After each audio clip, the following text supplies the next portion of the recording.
What's up YouTube, Nico here. Welcome back to another video, and in today's video I will be responding to Ivy League assumptions as an Ivy League student. Before I get into this video, just make sure to like, subscribe, comment down below, and turn on post notifications.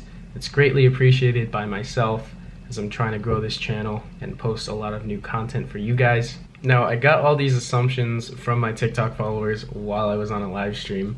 They gave me some good ones though. I know these are good because I was laughing at them as they were coming in and people were commenting them. So we'll start off with the first one here. All Ivy League students are rich and preppy. I can say that there is a handful of students who are very rich, very well off.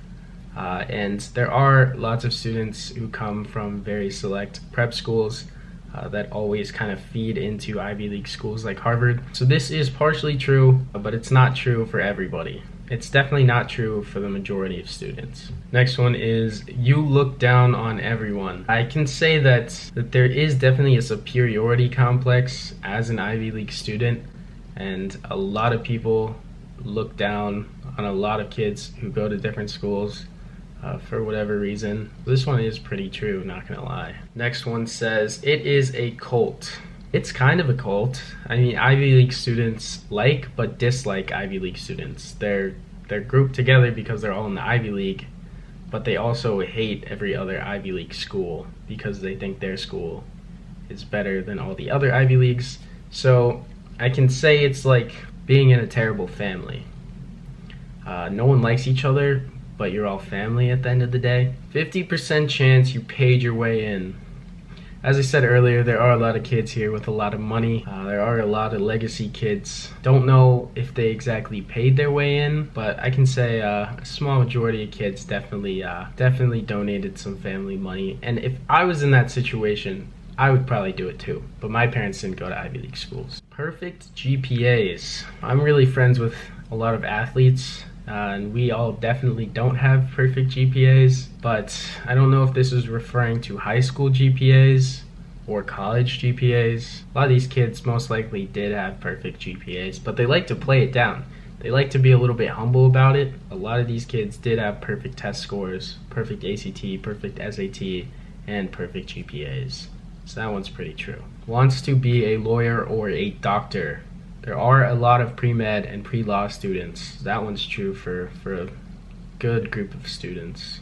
I feel like these next two go pretty much hand in hand. Socially awkward and shy in person. There's definitely both groups of people, as you'll find anywhere. There are the very social people and there are the unsocial people who kind of hang out in their smaller group of friends, and the social people who kind of hang out with a lot of people. But not everybody is just socially awkward and shy in person. There's all kinds of students here. They date professors. I don't know where this stereotype came from, but I cannot say that I've known any student who has dated a professor. Overachievers. Spot on. Spot on.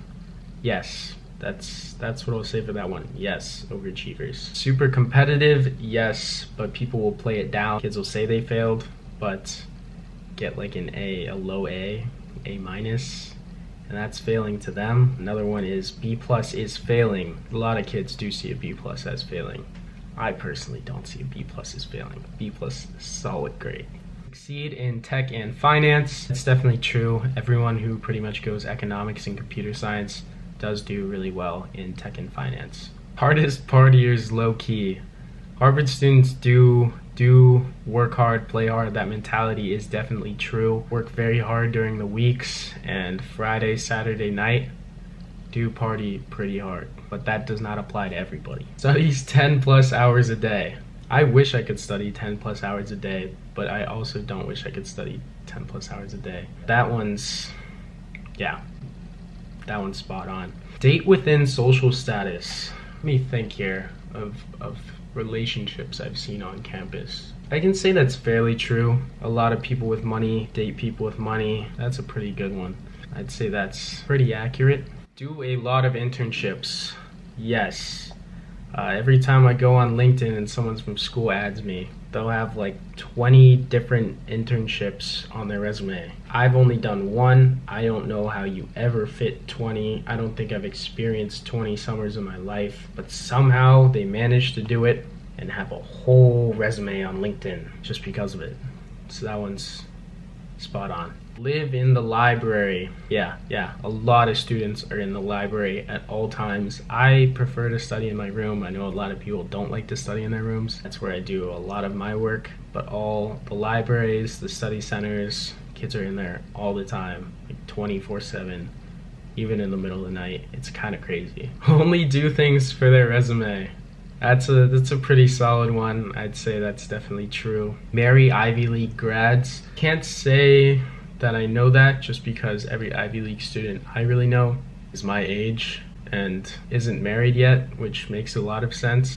So I cannot say a whole lot about that one. This one says trust fund kids. I said before, there are a lot of kids with a lot of money, so it's true for a good group of kids here. Fits are either fire or trash. I can't say that kids really try that hard to dress up nice when they're going to class. That's mainly when I see people, and the fits are pretty trash because we're all in sweatpants for the most part. Some people do have some fire fits though. I personally step out in sweatpants and a hoodie. Let's do these two together, snobby and bossy. Well, no one I really interacted with is bossy. I feel like Ivy League kids would be bossy and snobby around non-Ivy League kids, not necessarily among students who go to the same school as them, so can't say too much there either. Always stressed. That's pretty true. I am always stressed. Everyone I know is always stressed. A lot of stress to go around, and apparently not enough of it. There's definitely a lot of stress. Students are always stressed.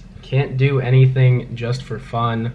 Super competitive, no social life. I'd say people still find time to do things for fun. In terms of no social life, it's really down to if you can sacrifice school or other extracurriculars for a social life. So it's really up to you. It's definitely manageable, just very hard to do. And lastly, super competitive. Students are very, very, very, very, very competitive. All right, I'm moving on to the final one here. It is brand equals style. Yeah, a lot of people do wear a lot of expensive brands and think it's style, but aren't necessarily fitted. But I've still seen some good fits. Anyway, that's it for this video. Those were Ivy League stereotypes answered. If you guys want to see any type of other content, please comment down below. Also make sure to like, subscribe, and turn on post notifications to stay updated whenever I upload a new video. But that's pretty much it for me. I'll catch you guys in my next video. Peace.